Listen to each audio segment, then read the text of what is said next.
Welcome, everybody. Thank you very much for joining us today. I'm just going to run through the highlights of this year's impact report, which in 2024 has focused on the WHEB Sustainability Impact Fund. We've been producing reports now for over a decade, actually, and we believe we were one of the first, if not the first fund, to produce an impact report, at least in listed equities. And we're pretty confident we are definitely the first labelled fund to produce the product level disclosure that's a requirement of the SDR, the Sustainability Disclosure Requirement regulation. And now we're at foresight, as many of you will know. We hope that this demonstrates that our ambition to remain setting the pace in terms of the quality and rigor of impact investing and impact reporting remains undimmed.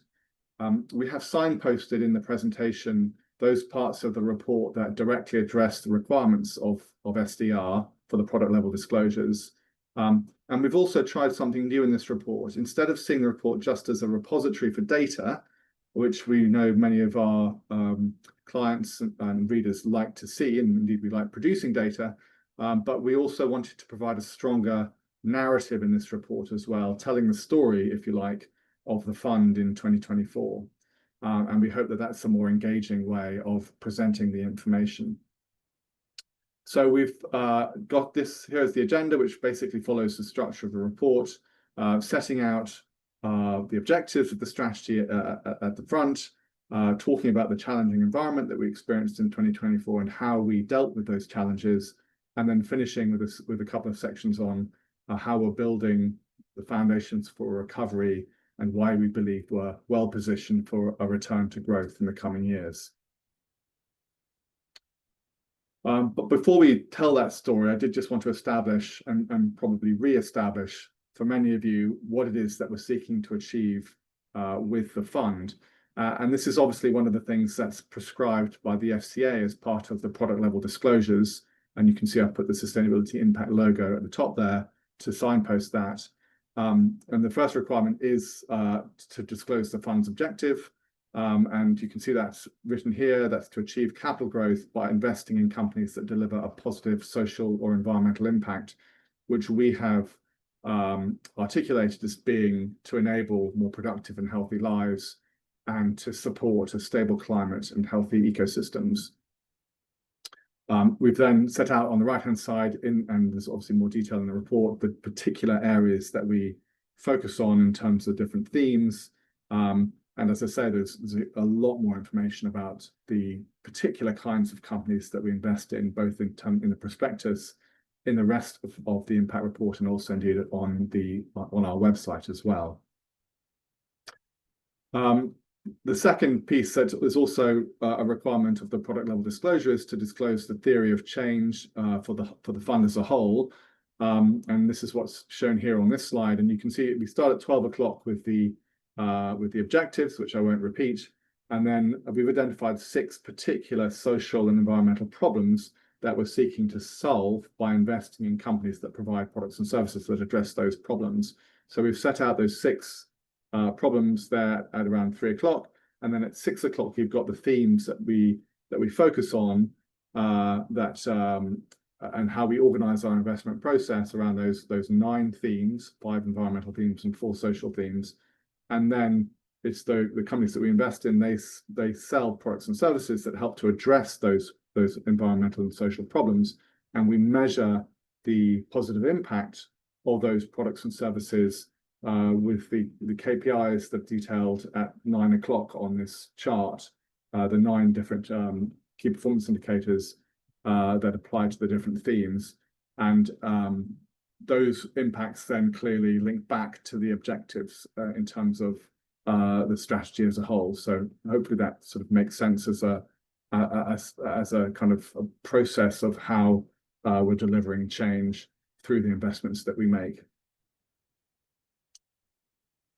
So those are some of the core foundations for the fund, both for 2024 and also going forward. But as many of you will know very well, 2024 was a very challenging year for all impact investors in listed equities. And unfortunately, WHEB was no exception to that experience. The fund over the course of the year was down just over 2%, while the MSCI World delivered very strong returns on the back of excitement, particularly about the potential for artificial intelligence to reconfigure activity across the global economy. At one point in the year, NVIDIA had a larger stock market capitalization than 5 of the G7's stock markets. And you can see that on the left-hand side in the chart there. As we've said previously, we are very interested in AI applications, but believe that they have, they'll have very significant positive impact in areas like healthcare research and on the deployment of renewable energy. But the large hyperscalers like NVIDIA and Microsoft, Meta and others provide undifferentiated infrastructure for AI and are not sufficiently focused, in our view, on positive impact applications to be investable for the WHEB fund. And they also come with a hefty and rapidly growing carbon footprint. I'm showing here the data from Microsoft in terms of their Scope 1 and 2 emissions, and these have grown at a compound annual growth rate of over 18% over the last 5 years, which means that their emissions have doubled since 2020. And the data is similar for the other hyperscalers as well. I haven't included them here because none of them have yet reported their 2024 data, but it'll follow a very similar trajectory to Microsoft. And in addition to AI, the strategy also suffered from ongoing headwinds that have been created by the high negative sentiment that we've seen towards sustainability. This was evident really throughout 2024, but clearly accelerated after the election of Donald Trump in November. Here we're showing the large banks who subsequently left the Net Zero Banking Alliance in the months following Trump's election at the top. And then underneath, you can see that we've plotted some of the asset managers that have left the parallel Net Zero Asset Managers Initiative. This is showing through to the end of January this year, and there have been several departures since then, of course, as well. And if that wasn't all depressing enough, at the same time, we've seen underlying sustainability challenges continue to intensify.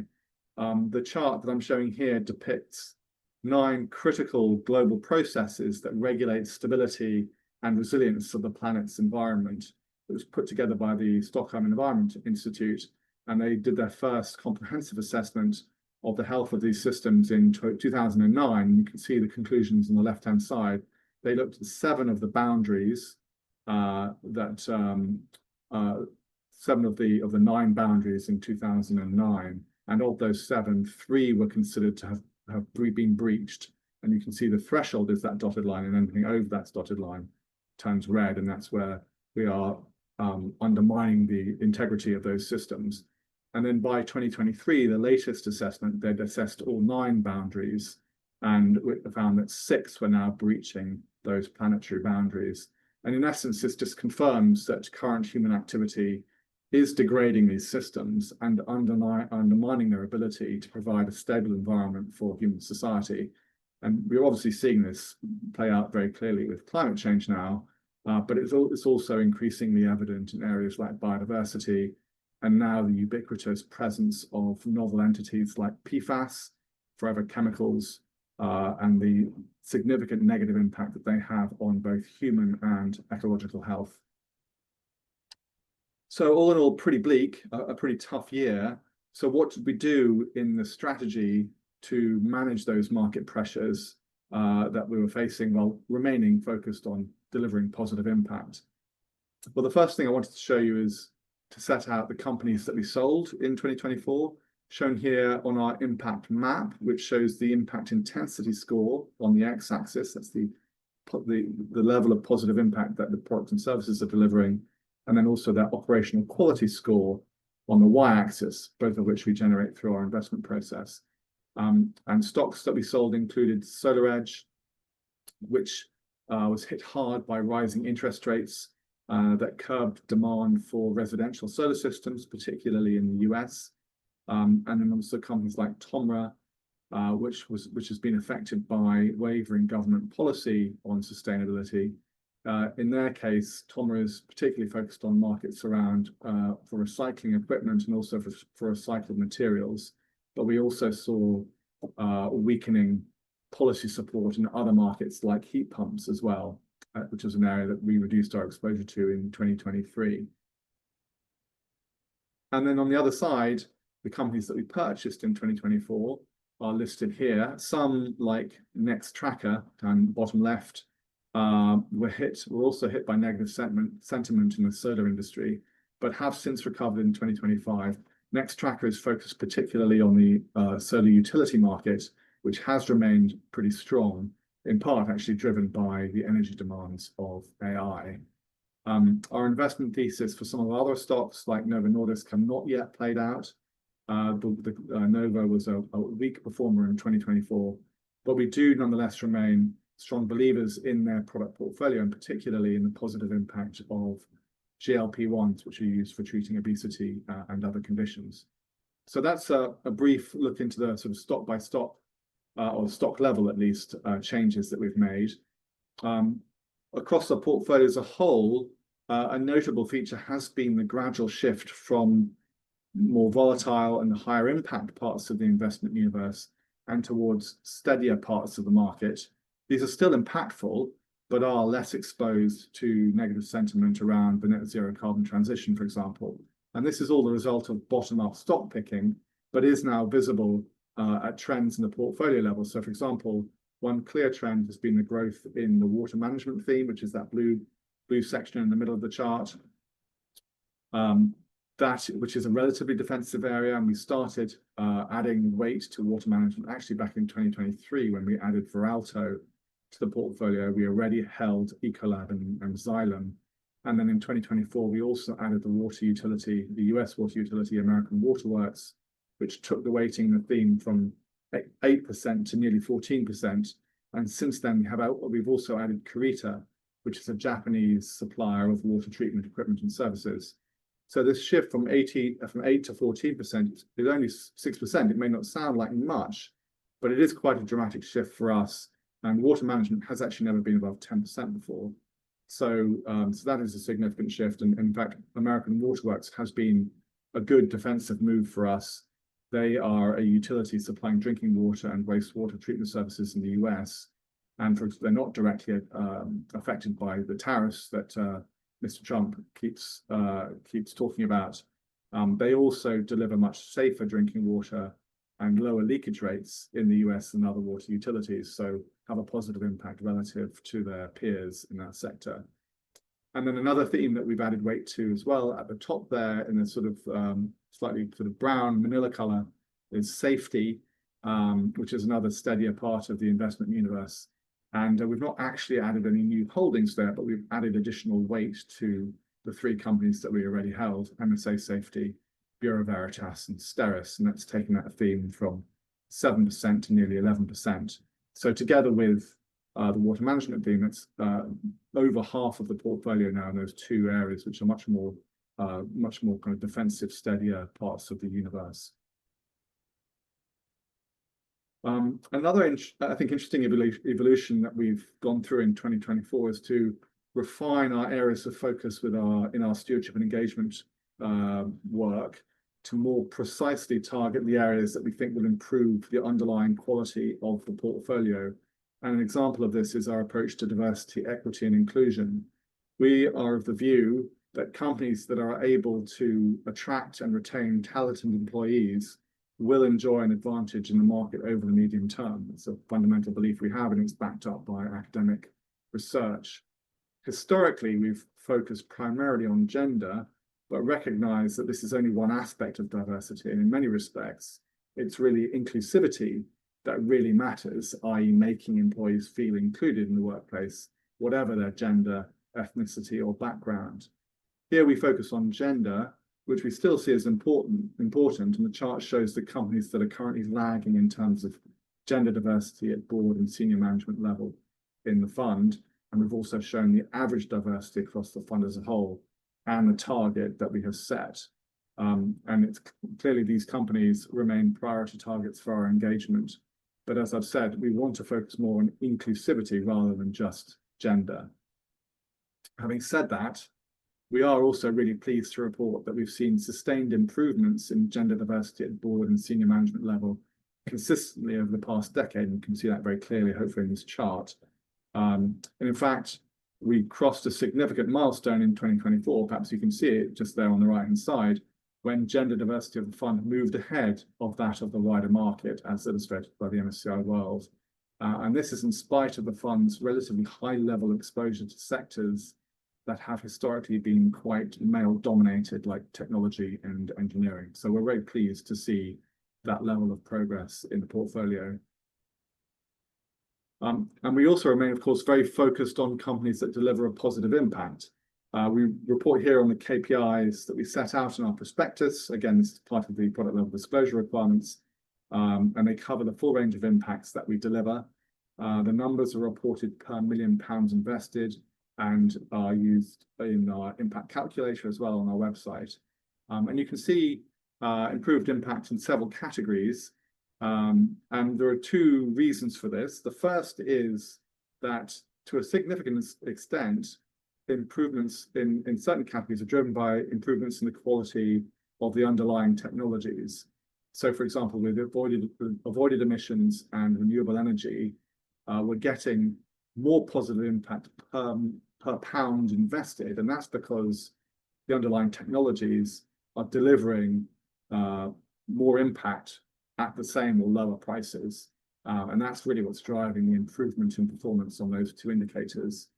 In other areas, the changes that you see in year-on-year performance are more the result of changes in the weightings in the portfolio. So, for example, as I mentioned earlier, we have increased our exposure to water management, in particular wastewater treated, and you can see how that's grown dramatically there at the top right. So that's driven by increased investments in that part of the market, not necessarily by the underlying technologies. And similarly, we have reduced our exposure in well-being theme and in waste recycle, which is our environmental services theme. So the reduced weighting in the portfolio has meant that the amount of impact delivered per £1 million has also come down in those areas. So we see many of these ESG and impact characteristics as aspects of quality that we think provide a robust foundation for strong future impact and financial performance. We don't use ESG ratings in our process and describe ourselves as being quality-led rather than ESG-led, but the process does result in a fund that performs very well on many ESG criteria. Here, we've provided an updated spider diagram that shows the profile of the fund on 15 different sustainability characteristics. And this is taken as a snapshot at the end of the year. The data is not used as an input in stock selection, but it's an output. This data is an output of an investment process that does look for quality. And you can see that the fund's profile is consistently high across pretty much all these dimensions, with improving performance on many variables over time. The results that are closer to the outside of the chart show improved performance, and the MSCI World is that dotted line around the middle. And you can see, for example, on around 4 o'clock, the gender diversity or gender equality limb, you can see how the fund's performance has improved over time and has now tipped ahead of the MSCI World, as I showed you earlier on that other chart. The fund actually outperforms in 13 of these 15 dimensions. We are particularly strong also in areas like executive pay, where executive pay as a proportion of employee pay is relatively low compared to the index. This is frankly mainly a result of our focus on mid-cap sized businesses. But you'll also see that environmental good and social good are very strong performance, and that relates to the positive impact of the fund, an area that you'd expect us to be very strong on, and indeed we are. But the focus on quality isn't just on sustainability, it's also reflected in common measures of financial quality as well. And here are just showing 5 metrics that we routinely consider in the investment process. And you can see that in all cases, including here gross margins and operating margins, return on equity and return on assets, the fund outperforms the wider market. And then also on leverage, that one on the right hand side, we have lower leverage than the wider market as well. So the fund has high quality both on ESG characteristics and also on many financial characteristics as well. And we also continue to make good progress on carbon as well. We beat our original target to have 50% of the portfolio's holdings covered by a net zero carbon target a few years ago. And now in 2024, we can report that just 12% of the fund's scope 1 and 2 emissions are not covered by a net zero carbon target. That's that green line on the left-hand side. And we've now beat our second target. You can see that with a dotted line, which was to have 85% of the emissions, portfolio's emissions, covered by a net zero carbon target by the end of 2025, and we've delivered that. 88% are now covered by net zero carbon target at the end of 2024. So we're really pleased to have beaten that target as well. And then on the right-hand side, we show the fund's scope 1 and 2 carbon emissions. The financed emissions of the portfolio is that grey line. That fell dramatically a few years ago, primarily due to the sale of a high-emitting business in 2021. But we also show in that yellow line the year-on-year change of emissions from companies that are held in the fund throughout the period. So it eliminates the impact of any buys and sells. And in many ways, I think this is the most interesting data point, because it does show that we are now back on a trajectory of reducing real-world scope 1 and 2 emissions from the portfolio. It did initially start very well. That was due to COVID. It bounced back a bit as we all returned to work, but has now started to decline again, not as fast as we need it to be. We're still some distance from the dotted line, but at least we're now back on a downward trajectory, which is at least a qualified positive, I think. So I hope it's clear that we continue to focus on quality in the portfolio, which includes performance on key ESG issues, and is part of reinforcing a strong foundation that we think positions us well for a return to growth.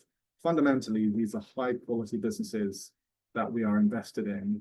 And while I think it's clear that 2025 is going to be very volatile, we believe we are now in the early stages of a recovery in the sustainable investment market. The series of very negative headlines that we saw through the back end of 2024 and into the start of 2025 have, in our view, already begun to moderate. Certainly, they are less bad, and in some places there's good news too. The election results in Canada, Australia, and then most recently in South Korea have all seen the election of administrations that are positive about action and sustainability. And there are other positive trends too. Battery electric vehicle penetration in Europe continues to grow, for example, and there are even early signs that the heat pump market is returning too. And it is worth saying that we have been here before. The WHEB strategy has a track record that stretches right back to 2005. And for the majority of this period, we did see strong support for positive impact businesses. Over 20 years, we have experienced many cycles, and positive impact businesses have been in and then have fallen out of favor. And the recent lull in performance, in our view, bears all the hallmarks of another cycle. In fact, in many ways, we think prospects are much better this time because returns are driven not so much by policy, but by economics. Multiple surveys of business leaders confirm that a majority remain focused on decarbonisation, with many claiming sustainability initiatives actually deliver strong financial returns. So we don't really see any wavering of support from business in terms of their appetite for decarbonisation. And meanwhile, of course, the performance and competitiveness of underlying technologies continues to improve. Technologies have followed this Gartner hype cycle that you see on the chart, with solar PV and onshore wind and battery electric vehicles now well into mainstream adoption, and other low and zero carbon technologies like heat pumps, residential energy storage, and energy management are now approaching this point as well. The other novel technologies that we sometimes talk about, like electrolyzers and green hydrogen, are still further back, no question, but still hold great promise in our view. And meanwhile, the valuation of the portfolio as a whole, here measured on price to forward book, but you see similar results on price to earnings and EV/EBITDA multiples as well, is at an historic low. In retrospect, we can see now that the market was clearly overvaluing companies in 2021 at the height of the sustainability stampede. But equally, it is now heavily discounting these businesses. And we believe that this is now well overdone. and is not warranted by the underlying quality and exposure to long-term trends, which we believe will accelerate in the years ahead. And of course, as I said at the beginning, WHEB is now part of a much larger business that shares our ambition and focus on sustainability. One of the requirements of the product level disclosure under SDR is to disclose any material deviations between the firm's approach to sustainability and the approach taken in the fund. And one of the reasons why we were excited and remain excited about WHEB's acquisition by Foresight is that there really isn't a fundamental difference in our approach. The WHEB fund does have slightly more ambitious net zero carbon targets and a more comprehensive approach to stewardship, for example, but Foresight is really all about sustainability. 77% of all investments by Foresight are in assets that are helping to deliver the goals of the Paris Agreement, for example. So I'll just leave you with a quote from Mark Twain. He once said, after reading his own obituary in a newspaper, that rumors of his death had been, quote, greatly exaggerated. And we feel the same way about sustainability and impact investing. Some commentators already are writing obituaries for sustainability investing. But as I mentioned earlier, surveys routinely and consistently find undimmed demand amongst savers and pension beneficiaries for these types of investments, an appetite that is particularly pronounced among women and younger investors. And we believe that the market that we invest in are overdue a recovery. Moreover, the fund is invested in companies that are trading at highly attractive valuations and that possess high quality franchises. It is these companies that we believe are ideally placed to convert accelerating revenue growth into strong financial returns for our investors. WHEB is now part of a stronger and much larger business that is focused on investments that enable transition to a zero carbon and more sustainable economy. And we are excited about the next few years and believe that the prospects for investing in sustainability have not looked this good for at least a decade. So thank you very much for joining me. I hope that's been helpful. You can, of course, download the full report from our website. And if you have any questions, please do get in touch with us directly. Thank you very much.